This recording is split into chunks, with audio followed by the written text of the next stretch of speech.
Hi అండి అందరికీ welcome back to my channel KT Sanvitha.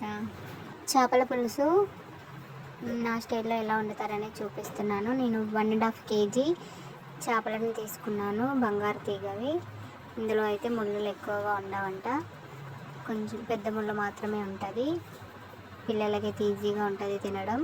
దీనికి నేను కొంచెం కారం, ఉప్పు, పసుపు ఇంకా ఆయిల్ ఈ మూడింటిని ఈ పీసులకి బాగా పట్టించి ఒక 10 నిమిషాలు అలా పక్కన పెట్టుకున్నాను. ఒక వెడల్పాటి పాత్ర తీసుకొని ఇందాక కలిపి పెట్టుకున్న ఫిష్ ముక్కలని ఒక స్పూన్ ఆయిల్ వేసి ఇలా ఒకదానికి ఒకటి తగలకుండా వేసి వీటిని కదపకుండా ఆయిల్లో ఒక 5 నిమిషాలు ఫ్రై కానివ్వాలి. ఆ ఫిష్ స్మెల్ అనేది పోవాలి. తర్వాతకి ఇక్కడ నేను గ్రేవీ కోసం ఆనియన్, పచ్చిమిర్చి మిక్సీ పట్టి పెట్టుకున్నాను. ఇంకా ఆయిల్ వేసి కొంచెం పచ్చిమిర్చి, ఆనియన్, కరివేపాకు ఇవన్నీ ఆయిల్లో వేసి మంచిగా ఫ్రై అయిన తర్వాత ఇందాక మిక్సీ పట్టి పెట్టుకున్న పచ్చిమిర్చి, ఉల్లిగడ్డల పేస్ట్ ఇందులో వేయాలి.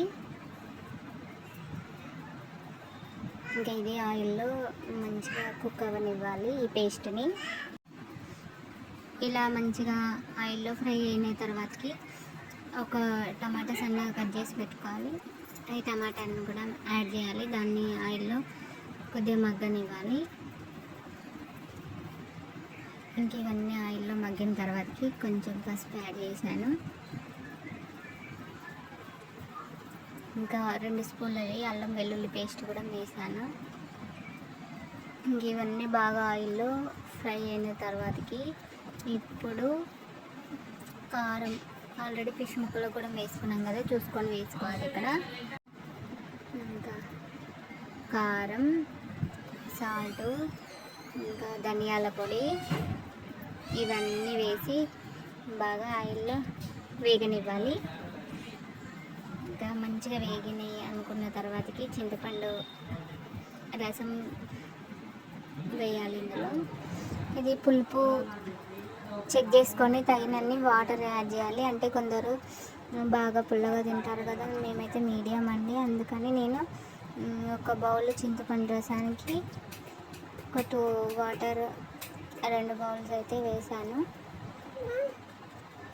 ఇంకా ఈ చారు మసులుతున్నప్పుడు ఇందాక మనం ఫిష్ ముక్కల్ని ఇట్లా ఒక 5 మినిట్స్ ఆయిల్లో మగ్గనిచ్చి పెట్టాం కదా, వాటిని చాలా వరకు చారు మసిలిన తర్వాతకే వేయాలండి. 70% చారు మసిలిన తర్వాతకి అప్పుడు ఆ ఫ్రై చేసిన పీసులని ఇందులో యాడ్ చేసి ఇంకా మిగిలిన 30% మరగనివ్వాలి. ఇంకా ఇలా అయితే పీస్ అనేది కొంచెం అడిషనల్ టేస్ట్ వస్తుంది. ఇంకా ఫైనల్గా కొంచెం మెంతి పిండి వేసుకోవాలి. ఇవైతే స్టవ్ ఆఫ్ చేసే ముందు వేయాలి.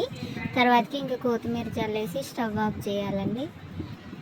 ఇంకా చేపల పులుసు అయితే రెడీ. ఇది మా స్టైల్లో మీరు ఎలా చేసుకుంటారో కామెంట్ చేయండి. Thank you for watching.